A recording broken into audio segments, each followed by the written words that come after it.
Nakapagpasya na ba ang Hara na makipag-ibigan sa aking hadiya na si Soldarius?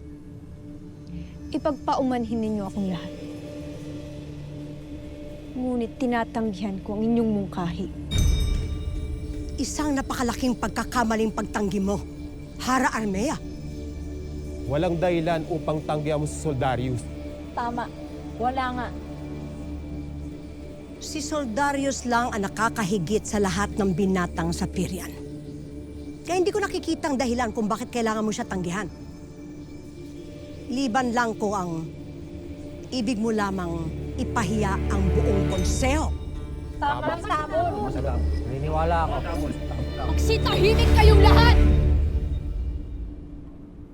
Ang kasunduan natin ay ako ang pipili ng aking makakaisang dibdib, hindi ba?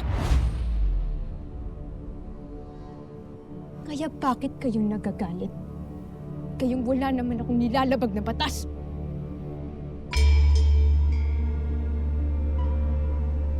Paumanhin, Soldarius. Ngunit hindi ikaw ang nais ko maging kabiyak.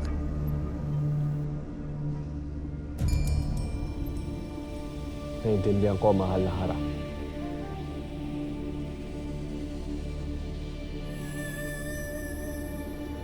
Kung ganon, iharap mo sa amin ang napupusuan mong Rama. Bukas ng gabi.